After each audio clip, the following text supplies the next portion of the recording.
Eu nunca pensei que um dia ia sentar aqui, com 104 anos nas costas, e ter tanta coisa a dizer sobre uma cozinha. Meu nome é Dona Amélia, tenho 104 anos e vivo sozinha há mais de 2 décadas. E o que eu vou te contar hoje não é sobre receita, não é sobre dieta, é sobre o que aprendi ao longo de uma vida inteira que a cozinha pode dizer sobre como uma pessoa escolhe viver. Quando minha filha mais nova veio me visitar no ano passado, ela olhou para as minhas prateleiras e disse: Mãe, como você ainda tem energia para cuidar de tudo isso? Eu não respondi na hora. Fui lá, peguei uma cadeira, sentei do lado dela e disse: Porque eu nunca parei de me cuidar, nem um dia. Eu nasci em 1921, no interior de Minas Gerais, numa casa de chão batido onde minha mãe cozinhava no fogão a lenha desde antes do sol nascer. Éramos 8 filhos. A cozinha não era um lugar de conforto, era um lugar de sobrevivência. A gente comia o que tinha, e o que tinha na maioria das vezes era pouco. Mas minha mãe sabia fazer muito com pouco, e foi ela quem me ensinou sem palavras que a cozinha é onde você decide todos os dias quem você quer ser. Passei por 2 guerras, perdi um marido, criei 4 filhos, trabalhei a vida toda, enterrei amigos que eu achei que iam ficar comigo até o fim e em todos esses anos, em todas as casas que habitei, em todas as fases que atravessei, tem 6 coisas que nunca saíram da minha cozinha.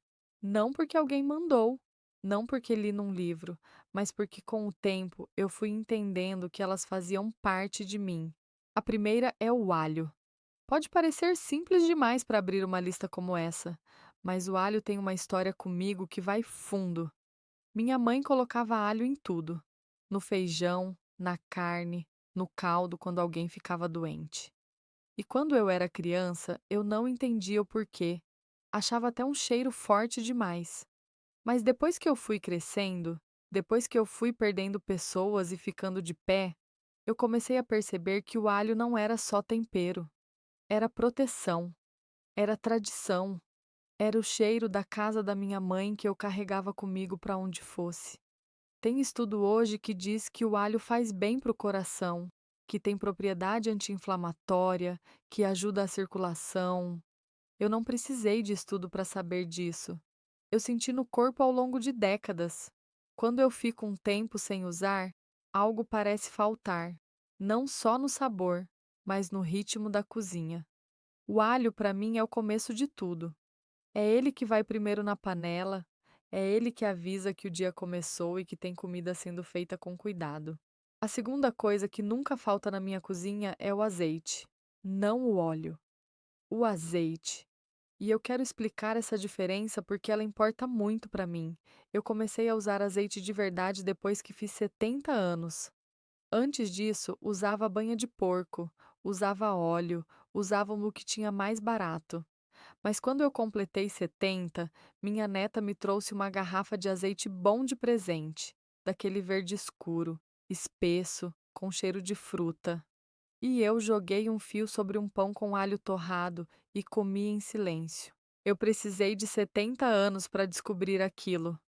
E quando eu conto isso para alguém mais novo, eles ficam com pena, acham que eu perdi tempo.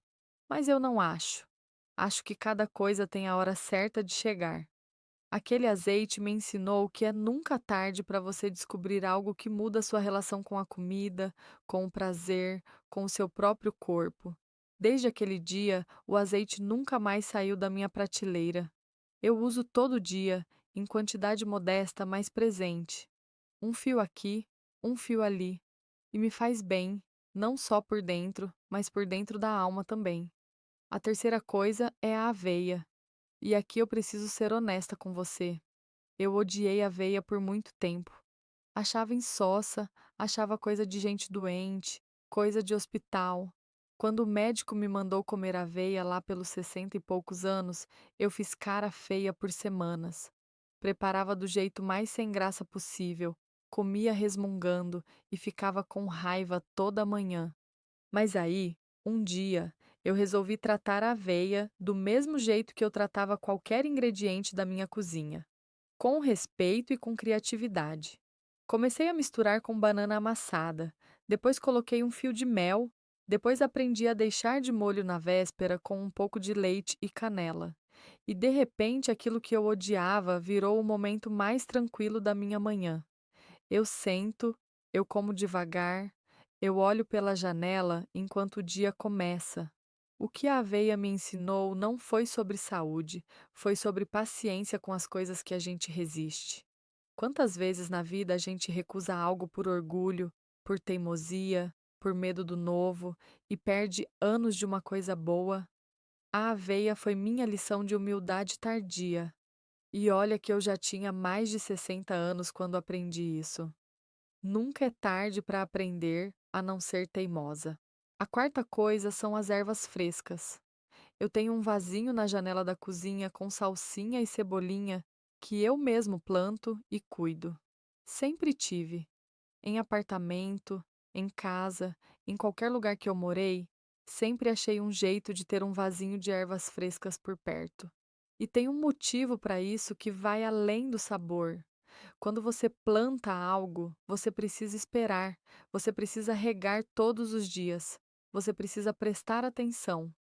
E isso, para uma pessoa de mais de 60 anos, especialmente para quem já perdeu muita coisa, é um exercício profundo de presença. Eu acordo todo dia e vou olhar minha salsinha. Verifico se precisa de água, se tem alguma folha só tá amarelando, se cresceu um pouquinho mais. É uma coisa pequeníssima, mas me ancora no dia. Me diz que existe continuidade, que o amanhã vai chegar e aquela plantinha ainda vai estar lá esperando por mim. Além disso, ervas frescas transformam qualquer coisa simples em algo especial. Uma sopa de legumes com salsinha picada na hora cheira diferente, tem outro aspecto, traz outra alegria para a mesa.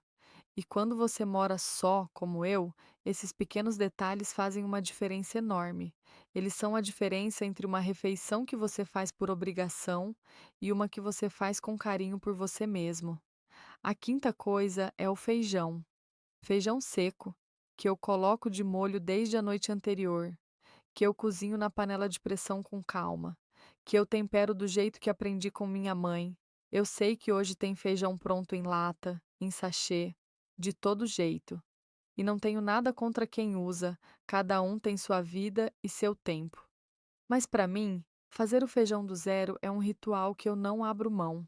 Existe algo no ato de deixar o feijão de molho que é quase meditativo. Você planeja, você antecipa, você se prepara com antecedência para algo que vai nutrir seu corpo no dia seguinte. E isso, para mim, é saúde também. Não é só o feijão em si, com toda a sua proteína e fibra e ferro, é o ato de cuidar de si mesmo com antecedência, de se tratar como alguém que merece atenção e preparo. Tem muita gente da minha geração que foi perdendo esse hábito depois que ficou sozinha, depois que os filhos saíram, depois que enviuvou.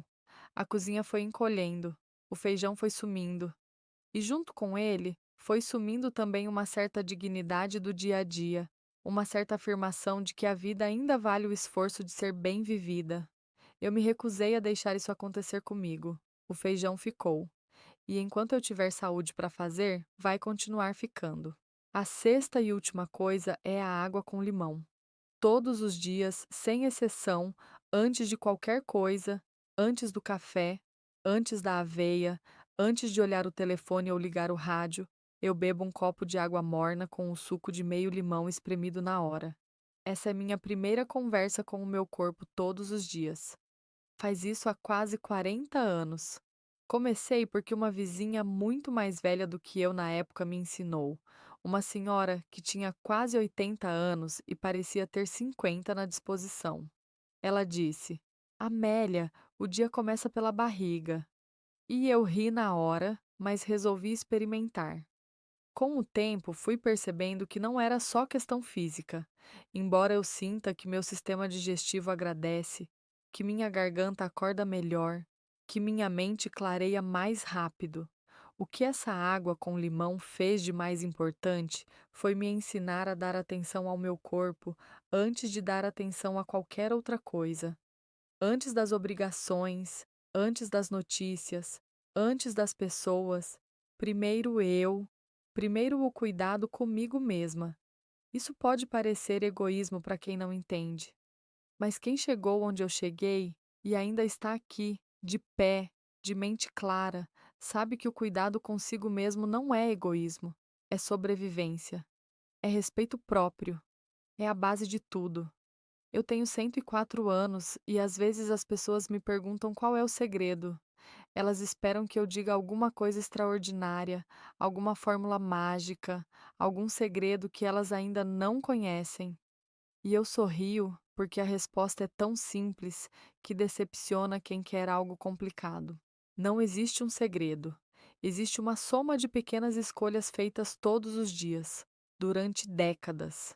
Existe o alho no começo da manhã, o azeite no pão, a aveia com banana, a salsinha que eu planto com minhas próprias mãos, o feijão que fica de molho desde a noite anterior, a água com limão antes de mais nada.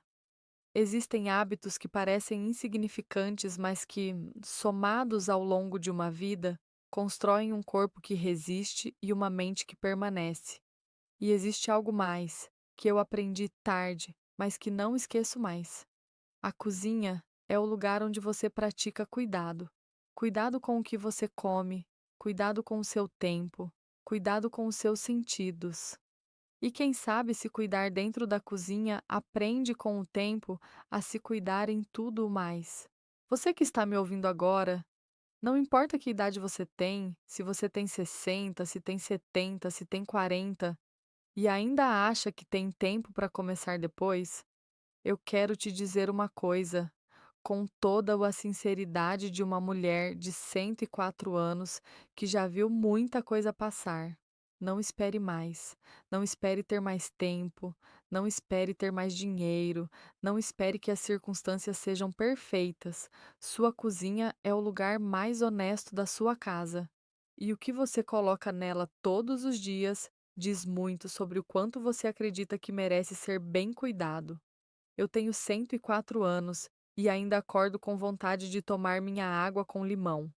Ainda acordo com curiosidade de ver como está minha salsinha. Ainda acordo querendo fazer meu feijão. Isso para mim é saúde, não é ausência de doença, é presença na própria vida. E espero com toda a sinceridade que você encontre os seus 6 ingredientes também.